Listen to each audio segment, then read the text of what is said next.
Jean affirme avec force que nous l'aimons parce qu'il nous a aimés le premier, 1 Jean 4, 19. Dans une partie où il écrit sur la façon dont nous devrions exprimer l'amour de Dieu aux autres, il dit un peu plus tôt dans la lettre que si Dieu nous a ainsi aimés, nous devons aussi nous aimer les uns les autres.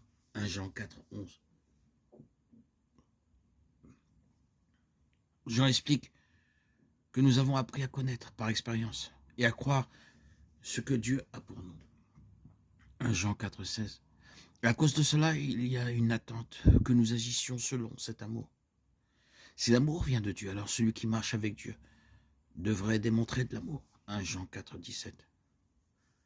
Mais quel genre d'amour devrions-nous exprimer et avec quel genre d'amour l'aimons-nous parce qu'il nous a aimés le premier?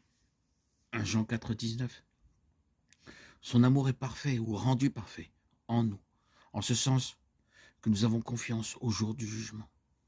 Son amour nous a gardés par sa grâce, par la foi en Jésus-Christ, de la condamnation.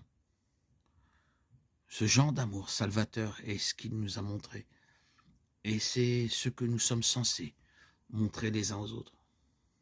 Ce genre d'amour est parce qu'il n'y a pas de punition dans notre avenir.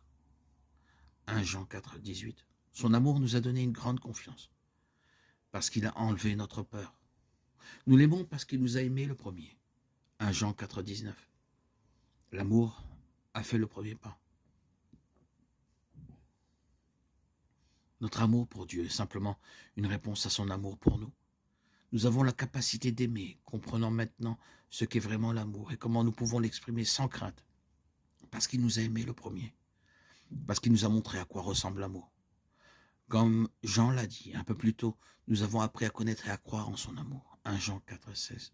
Donc nous ne sommes ni ignorants ni incapables de montrer son genre d'amour aux autres. En fait, nous l'aimons parce qu'il nous a aimés le premier. Et parce qu'il nous a aimés le premier, nous pouvons et devons aimer les autres. Si quelqu'un prétend aimer Dieu que nous n'avons pas vu, mais n'aime pas son frère que nous avons vu, alors Jean dit que cette personne ment. 1 Jean 80. Si nous n'aimons pas notre frère, nous n'aimons pas Dieu. Jean va plus loin, rappelant à ses lecteurs le commandement de Jésus d'aimer notre frère. 1 Jean 4, 21.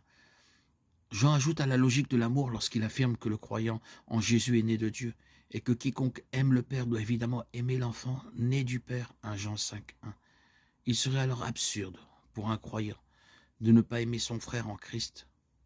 Jean l'explique également sous un angle différent. Lorsque nous aimons Dieu et observons ses commandements, nous pouvons savoir que nous aimons nos frères. 1 Jean 5, 2. Aimer notre frère n'est pas seulement une attente, c'est un impératif.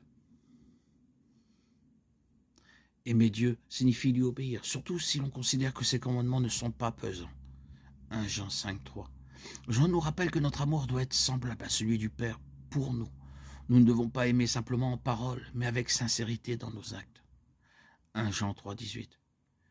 Aimer en vérité et en sincérité est si important que Jean le mentionne comme une étape logique après avoir cru en Jésus. Son commandement, c'est que nous croyons au nom de son Fils, Jésus-Christ, et que nous nous aimions les uns les autres, comme il nous l'a commandé. 1 Jean 3, 23.